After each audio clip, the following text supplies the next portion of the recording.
चौथा क्लास है। तो आज हम लोग कल जो पढ़ रहे थे सरोज स्मृति,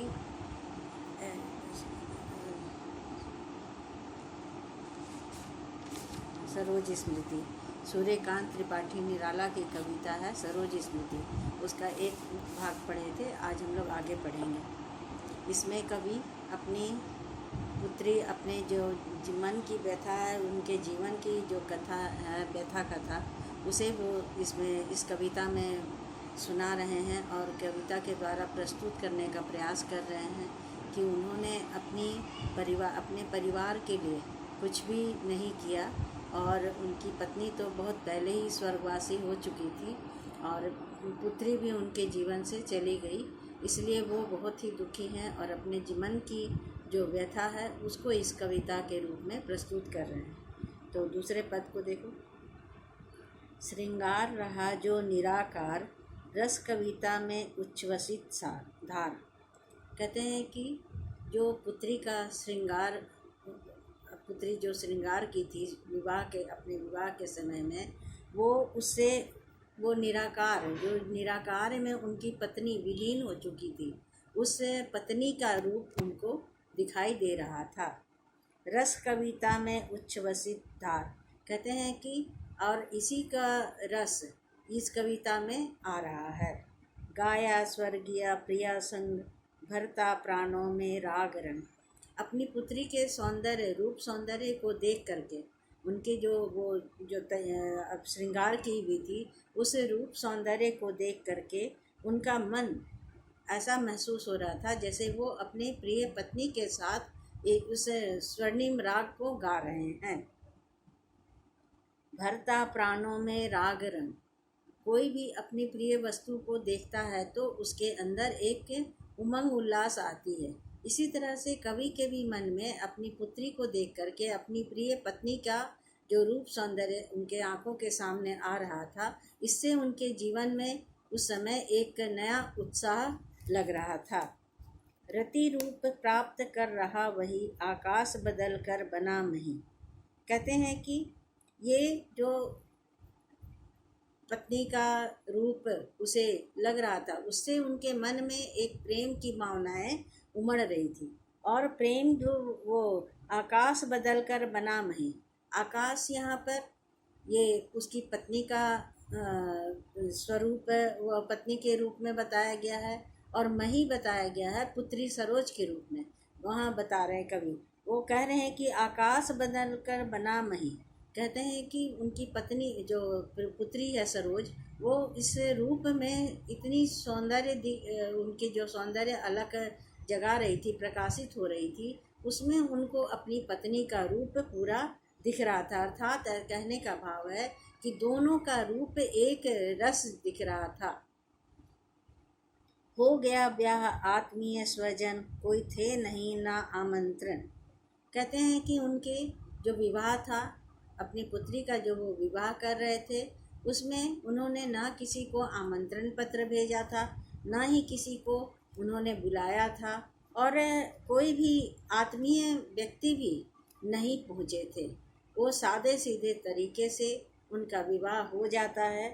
उनकी पुत्री का था भेजा गया विवाह राग, भर रहा ना घर निसी दिवस जाग। उनके घर में कोई भी विवाह वाली संगीत भी नहीं बज रही थी।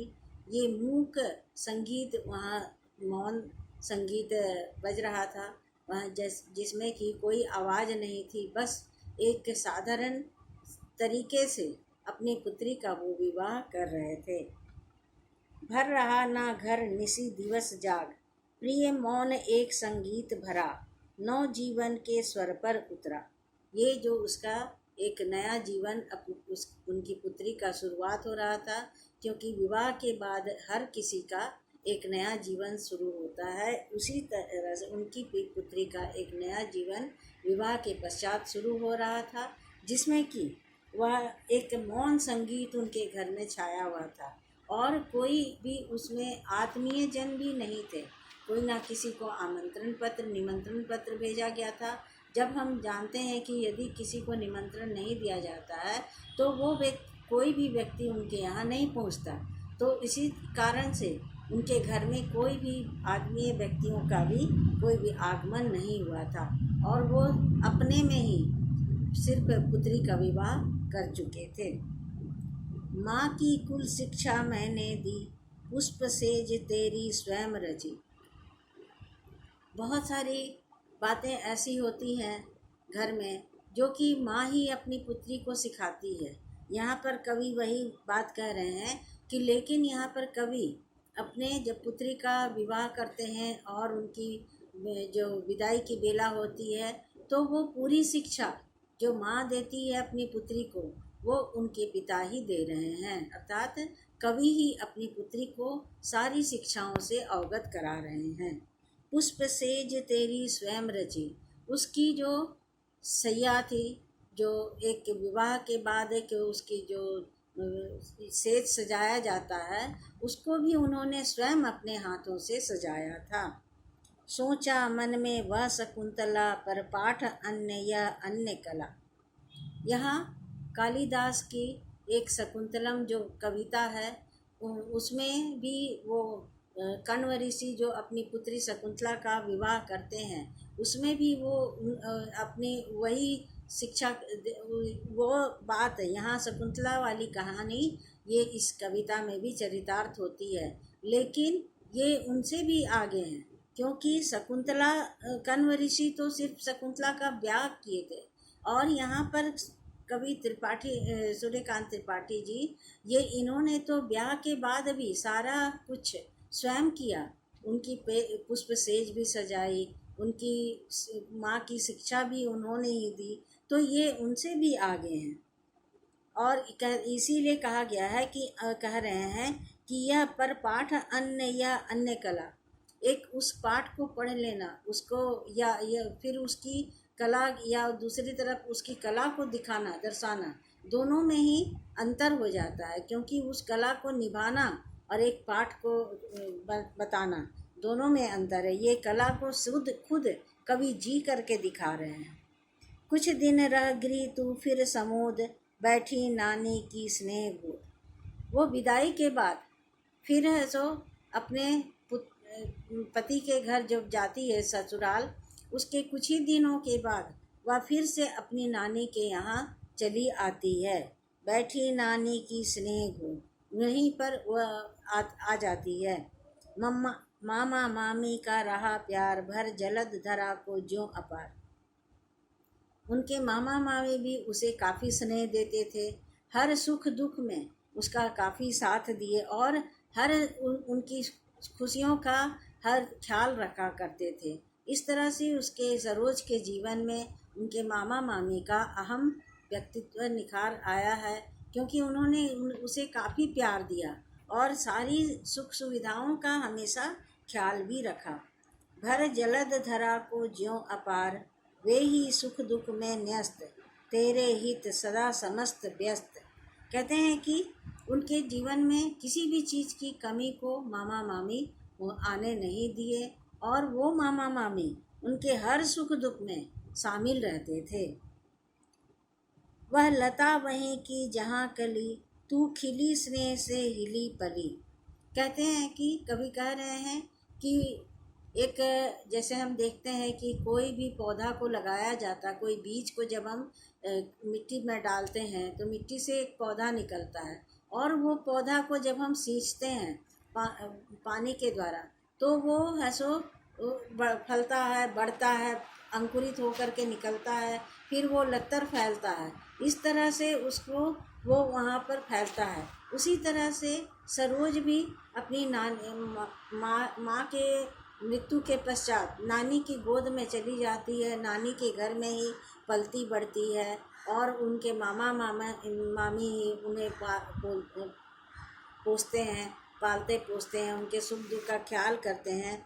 तो कहते हैं, कवि कह रहे हैं कि वह लता वहीं की, अर्थात जन्म से ही वो होश संभालने के पहले से ही वो वहाँ अपनी नानी के घर में पली और वहीं कली भी खिली, कली भी हुई और वहाँ खिली भी, अर्थात वो यौनावस्था को भी प्राप्त की। तू खिली स्नेह से हिली पली, वहीं स्नेह उसे काफ़ी स्नेह मिला और वहीं पर वह पल करके बड़ी हुई। अंत भी उसी गोद में शरण, ली मूंदे दृगवर महामरण। और अंत भी उसका वही उसी नानी के घर में हुआ, जो वो अंतिम अवस्था में भी वह नानी के यहाँ ही थी। तो जहाँ पर से वह खिली बढ़ी पली बढ़ी और हर जो अपना जीवन की यात्रा को तय की, और अंत काल में भी वह अपने ससुराल से आकर के नानी की घर में ही उसका अंतिम श्वास भी बीता। अपने आँखों को मींद ली मूंदे दृग वर महामरण, अर्थात मृत्यु को यहाँ महामरण कहा गया है। जो वो मृत्यु जो अटल सत्य है, सच्चाई है, उसी सच्चाई का यहाँ पर दर्शन के विवरण कवि कह रहे हैं कि अपने आँखों को अंतिम शरण में, अंतिम क्षण में वह नानी की गोद में ही बिताई। मुझ भाग्यहीन की तू संबल, युग वर्ष बाद जब हुई विकल। दुखी जीवन की कथा रही, क्या कहूँ आज जो नहीं कही। कवि कहते हैं कि मैं भाग्यहीन हूँ, अर्थात मेरा भाग्य मुझे कभी भी साथ नहीं दिया, और तुम मेरे भाग्यहीन की, जो मैं अपने कर्म कभी भी नहीं कर पाया तुम्हारे लिए, तुम मेरी एक संबल के समान थी, अर्थात मेरी ताकत थी, लेकिन तुम भी मुझे बहुत जल्द ही छोड़कर चली गई। युग वर्ष बाद जब हुई विकल, दुखी जीवन की कथा रही। कुछ ही उसके पूरे जीवन की कम ही आयु थी, सरोज की कम ही आयु थी जब वह मृत्यु को प्राप्त करती है। इसीलिए कवि ज़्यादा व्याकुल हो जाते हैं, और व्याकुलता में वो कहते हैं कि दुखी जीवन की कथा रही।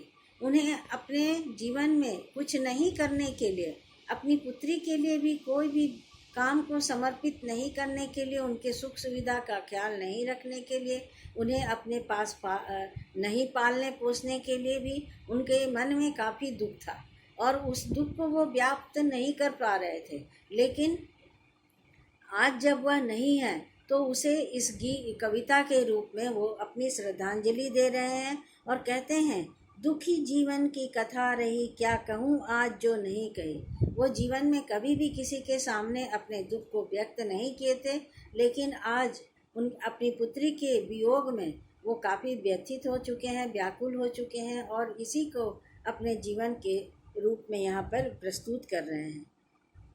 वो इसी कर्म पर वज्रपात, यदि धर्म रहे नत सदा मात। कहते हैं कि मेरे सारे कर्मों पर वज्रपात हो जाए, वज्रपात हो गया था, क्योंकि मैंने कोई भी कर्म तुम्हारे जीवन के लिए, तुम्हारी खुशियों के लिए मैंने नहीं किया। इस पथ पर मेरे कार्य सकल हों, भ्रष्ट शीत कैसे सतदर। कहते हैं कि जिस प्रकार कमल खिलता है कीचड़ में, तालाबों में, और वो अपने कार्य को सफल करता है, क्योंकि उसके जो फूल हैं वो उस कीचड़ से सने हुए नहीं होते हैं। उसी प्रकार तुमने भी अपने जीवन को सफल किया नानी की गोद में, लेकिन मेरा जो कर्म था वो मैं नहीं कर पाया, जिसके कारण कवि काफ़ी अपने जीवन में शर्मिंदगी भी महसूस कर रहे हैं, काफ़ी अपने आप को अकर्मण्यता घोषित कर रहे हैं कि मैं बहुत ही मेरा भाग्य ही बहुत खराब था, जिस कारण से मैंने तुम्हारे लिए कुछ भी नहीं कर पाया। कन्ने गत कर्मों का अर्पण कर, करता मैं तेरा तर्पण।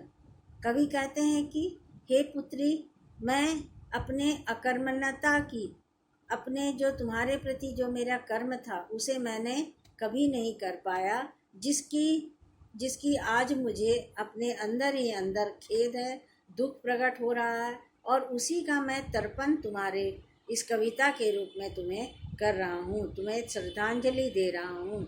कवि यहाँ पर अपने जीवन की जो विषाद है, जो दुख है, उसे वो प्रकट कर रहे हैं। और ये कविता जो है वे पूरी है सो कविता कवि की अपने जीवन की है, गाथा है, और कवि इसमें भाषा का प्रयोग, तत्सम प्रधान भाषा, खड़ी बोली का प्रयोग किए हैं, और इसमें उपमा अलंकार भी बहुत ज़्यादा, पूरी कविता में उपमा अलंकार का प्रयोग हुआ है। जीवन की करुण जो व्यथा कथा है, इससे करुण रस भी इस कविता में देखने को मिलती है। तो आज ये कविता यहीं पर समाप्त हो गई। अब अगले दिन हम लोग दूसरी कविता पढ़ेंगे।